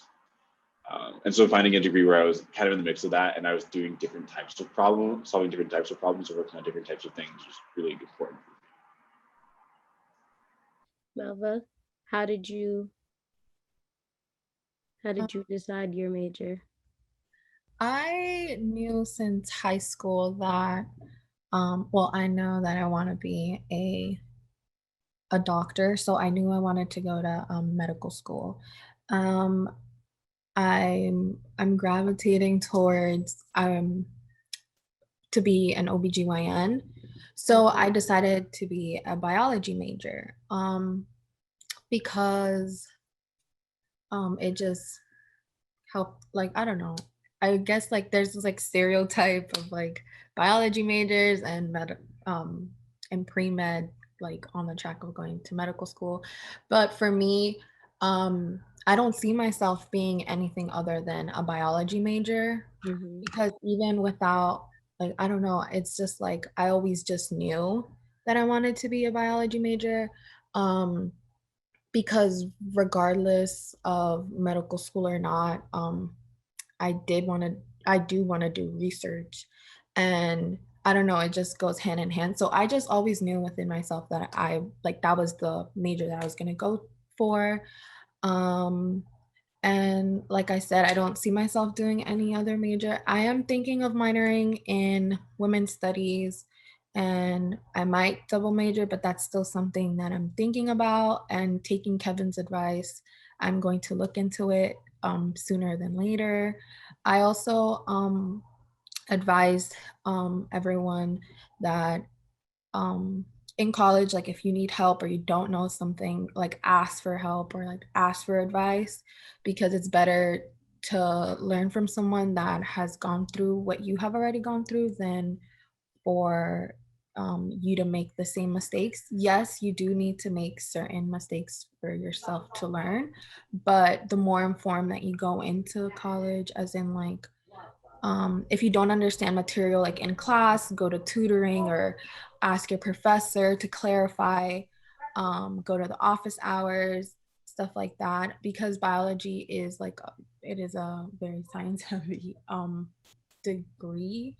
And the courses, compared to high school, they're more difficult, but it's not impossible when you have the right resources. And even if you don't think you have the right resources, just look for them until your needs are met. So yeah. Thank you for that. And going back to Marcella's session, how do you handle stress, or what is your process for handling stress or things that may be difficult, like procrastination, all those sorts of things? How do you stay focused? How do you stay motivated? And I'm going to ask Sydney, how do you stay motivated? How do you handle stress, and what's your process? I'm not too good at that, I can honestly say. I'm also a biology major, so it is very hard to balance all the work, all the credits, because you have the major requirements and then you have your general education requirements, and I'm also a psych minor, so I have those requirements. So it tends to be a lot, especially with some of the classes I have to take, but I've been handling it. I don't know how, but I have been. It's just you just got to find a system that works for you. In my opinion, I don't have a system personally because I have 50 billion things to do, but anyone else, I would suggest create a system and stick to it because it will help. I definitely agree. My sister will say I'm a procrastinator. Being a psych major, education minor, there's a lot of reading, a lot of writing, there's a lot of stuff. And the most important thing for me is to stay organized. But when I'm stressed, Netflix tends to be my stress reliever. And I think what's really important when you're stressed or trying to stay motivated is remember your goal or why you started. Remember why you chose that major or why you decided to go to that school, or what your dream or your goal for yourself was, and try to remember that when you're not feeling as motivated or you have senioritis. Especially I remember in high school, I was like, this is almost over, but it's still important to stay on top of your stuff, your work, your grades, your applications. And it's a lot, but it's important to remember there is no such thing as a cookie cutter student. There's no such thing as a perfect student. And like, I think the first presenter, Kiva, was saying that it's important that the schools get to know you for you. So don't think everything is solely merit-based. Don't count yourself out. And one of the biggest things I saw this week, it was like, someone was like, I don't know what my gift is. I don't know what my gift is. And they realized that their gift was them. So I think that's very important for you guys to remember, like, oh, I may not have the perfect GPA or the perfect grades. I'm not the perfect student. There's no such thing as a perfect student. And I think you should keep a mindset of growth. There's no such thing as a perfect student, but there is such thing as a progressing student.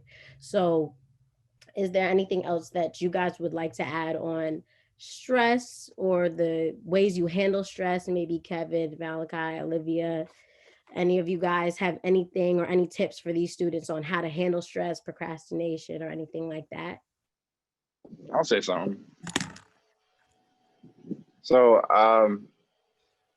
I'm from the Pittsburgh area, and one thing that really stressed me out was how expensive it is in DC compared to Pittsburgh. Like a 10% tax, and it just blew my mind. So like if I wanted to do something, you know, like one thing that I had to remember is that I'm on my own. My mom and my dad aren't with me. So like that was stressful as it is, like being away from family, especially how much I love my family. But anything, like whether it came to like me, like, you know, wanting to go to the National Mall or go to a museum, like everything, nothing is free, you know? So that's one thing that really stressed me out, is because like I have to live there on my own. One way that I was able to, you know, reduce that stress was through like just different activities. It was like kind of different, but I think, I don't remember who said it. Maybe it was Erica talked about, you know, finding your own system. Like it's really about finding your own system. You can have many different systems. One could be, you know, exercising. One could be talking to a friend, or like maybe calling somebody back at home. You can do whatever you want, but just remember, like, it's okay to be stressed. Like, that's normal. That's human nature. To, like, you're gonna have times when you're upset, when you're frustrated, when you're mad at your professors, and you think like they're against you, when whatever, you know, but don't just let that stress build up to where it burns you out. I'll say that, like, find some type of way, whether it's Netflix, whether it's exercising, whether, it doesn't matter what it is. But for me, one thing that I really like to do was talk with friends, in a way, like just bond with my friends, anything like that. So I'll say that. And what do you guys do for fun? Like Olivia, what do you do for fun, like in your free time?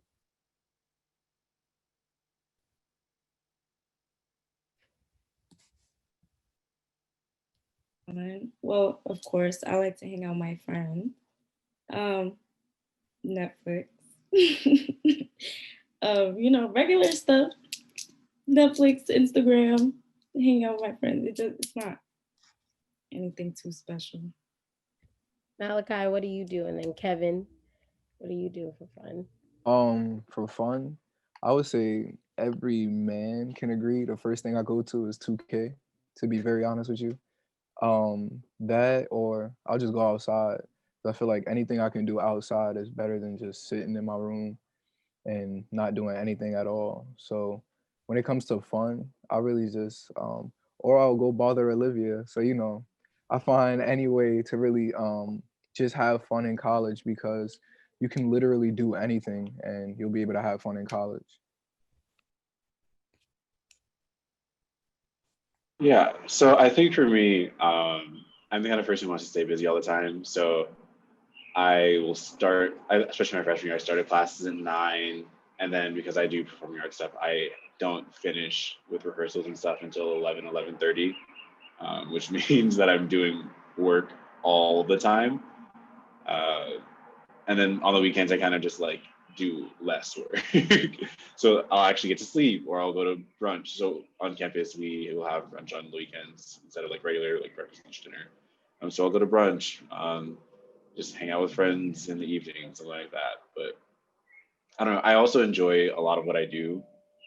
So even though like, 4-hour rehearsals on a Tuesday before you have an exam is like not exciting, but like if you enjoy the other things you're doing outside of your classes, there's ways to have fun and still be busy. Now, to all the panelists, with everything that has been going on, how are you guys handling the COVID stresses on and off campus, whether you're, living in a dorm or commuting? How are you guys handling that? And anybody can answer. I guess I'll start. Oh, so it's stressful, to just really be honest, because you don't want to go into college thinking, especially during this time, because if it's still like this next year, you don't want to go in thinking that it's okay.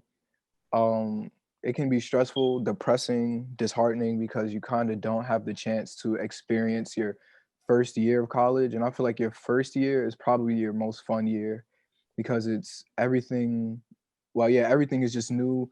You're learning new things, meeting new people. So it can be disheartening. And then I know going straight from being in a classroom every day to remote learning can also be stressful, because you don't really know how to handle college level work at home, especially when you're at school, you kind of just get to put yourself in a bubble and focus on your work. You can't really do that at home because you have so many outside distractions. So my main thing when it comes to the stress being at home during COVID is to just try to find every way to decompress yourself. It really just helps in every way, shape, and form.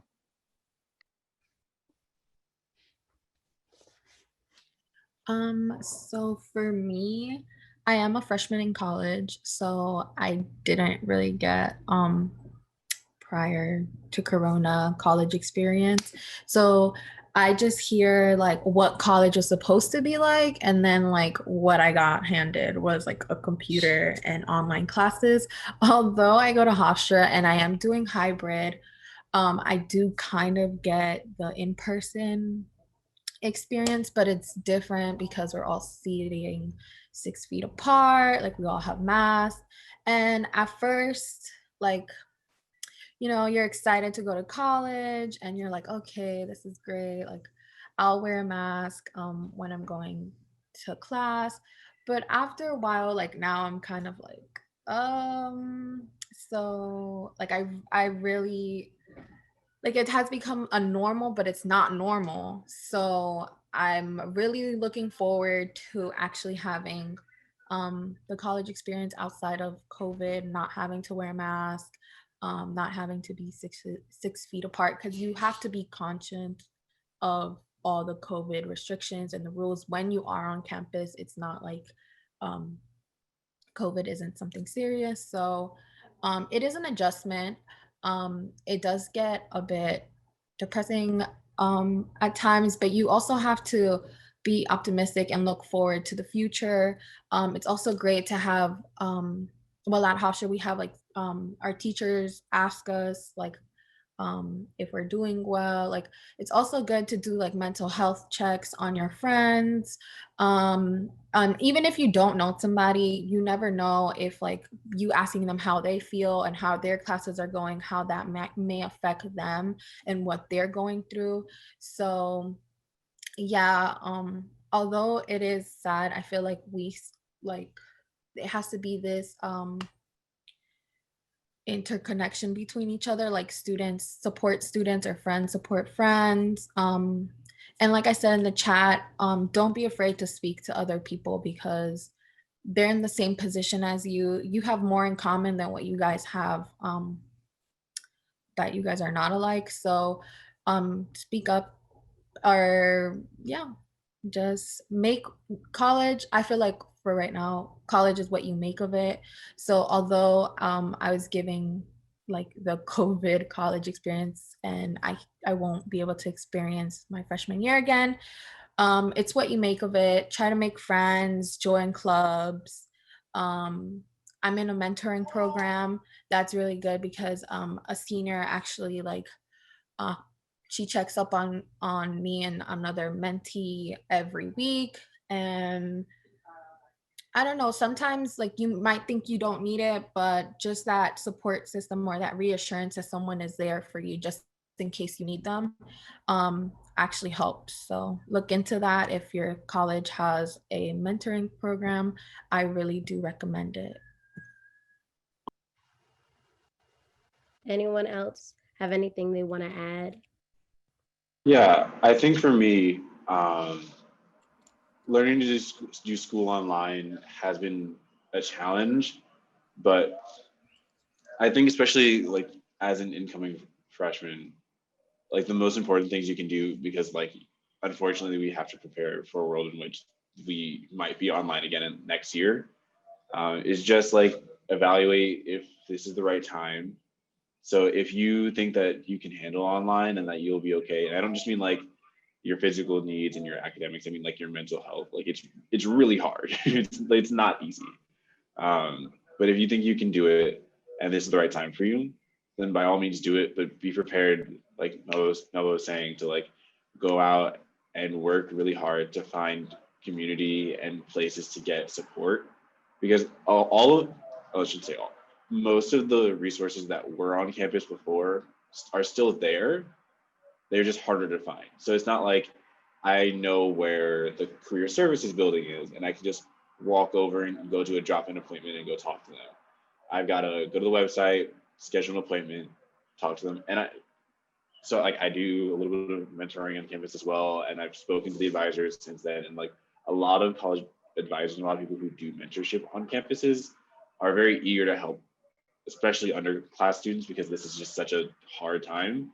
And so they want to give that help and they want to give that advice, but you have to go out and find it, and which is harder. But like what I would do is like, that's this spring and this summer before you get there, like just make a list of all the different things that you think you might want you might want help with, or things you might need, and then find all the offices for that online, and then like just start sending out emails and talking to people because they want to help.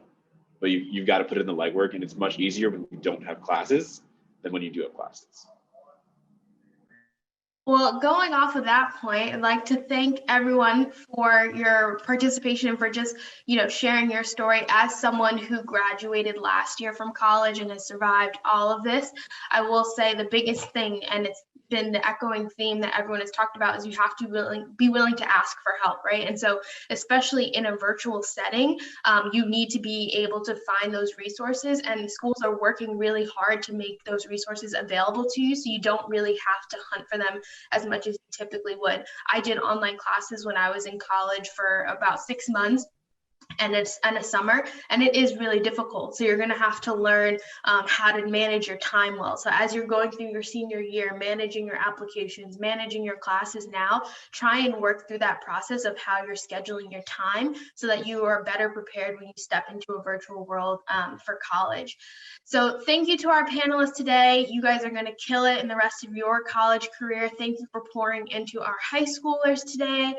We wish you nothing but the best in the rest of your career. Feel free to always reach out to us if you have questions about your college journey. I recently graduated, so if you have job questions or internship questions, I'm available. But thank you for sharing your perspective with the students today. We are going to wrap up our session today by announcing some prize winners for participation. We have our survey evaluation link in the chat, so please fill that out to be entered into a raffle for another prize, and we're going to be mailing that to you based on the address that you use to register. So I will share my screen so you can see who won.